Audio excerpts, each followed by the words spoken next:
بال 120 دول تقدر تجيب بيهم 2 كawasaki H2R، وكمان هيتبقى معاك شويه فكه كده، فانت تقدر تروق عليهم وتظبطهم. السلام عليكم، معاكم رمزي ابو زيد من باد بويز. عايز اقول لك كده ان الفيديو ممكن يكون ناس كتير كده بتفكر فيه، اللي هو لو انا عايش في دوله غير اللي احنا عايشين فيها ديت، ايه اللي هيحصل لو السعر او الاسعار اللي احنا بنسمعها ديت مش في دوله تانية، هيبقى الشكل عامل ازاي؟ فانا دلوقتي مثلا هقول لكم فرنج من 100 ل 120. فانا هنحط كده شويه اساسيات ان الرقم اللي احنا بنقوله رقم الدوله، يعني الجنيه بتاع البلد بتاعه. يعني لو 100,000، فال 100,000 العمله بتاعه البلد بتاعتها فايا كان بقى. فاحنا دلوقتي اخترنا تقريبا 10 دول او اشهر 10 دول عندهم موتوسيكلات او مشهورين بالموتوسيكلات، واحنا كمان بنجيب منهم الموتوسيكلات. فيلا بينا.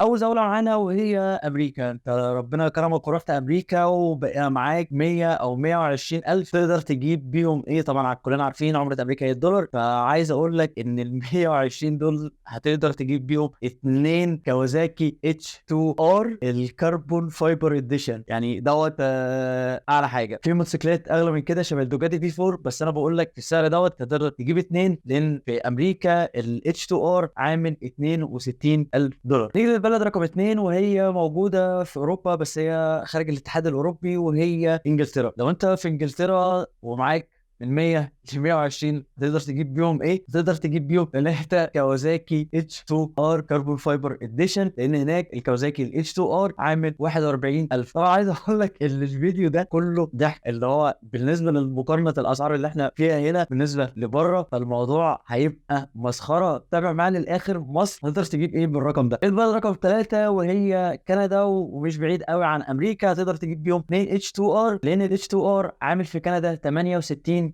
الدوله رقم 4 معانا وهي دوله عربيه وهي الامارات. تقدر تجيب ايه في الامارات؟ لو انت معاك حاجه من 100 ل 120 الف، هتقدر تجيب كawasaki نينجا H2R، لان هو عامل هناك 100 وشويه كده. وعايز اقول لك ان احنا اخترنا ال H2 او الكawasaki نينجا H2R بالذات عشان حلم لناس كتير قوي مننا في مجال الموتوسيكلات، وحطيناه يبقى مقياس نقدر نقيس عليه الاسعار في الدول كلها اللي هتبقى موجوده في الفيديو ده. ولو انت يا سيدي رحت السعوديه وما عرفتش تروح الامارات، فانا عايز اقول لك ان انت هتقدر تجيب من 100 ل 120 هيجيبوا لك كawasaki نينجا H2، بس مش ال H2R، ان هو عامل هناك 116 ونص. ومن اشهر برضو الدول العربيه المنتشره في استخدام الموتوسيكلات وهي المغرب. ولو انت معاك الرينج هتقدر تجيب ايه؟ هتقدر تجيب R6 موديل 2023. عايز اقول لك كل الموديلات اللي فاتت ديت هي موديل 2023، يعني موديل يعتبر موديل السنه. فزي ما قلنا هتقدر تجيب R6، لان الار 6 هناك عامله 111 ونص درهم. وتعالى نروح للدول اللي برضو فيها موتوسيكلات كتيره جدا.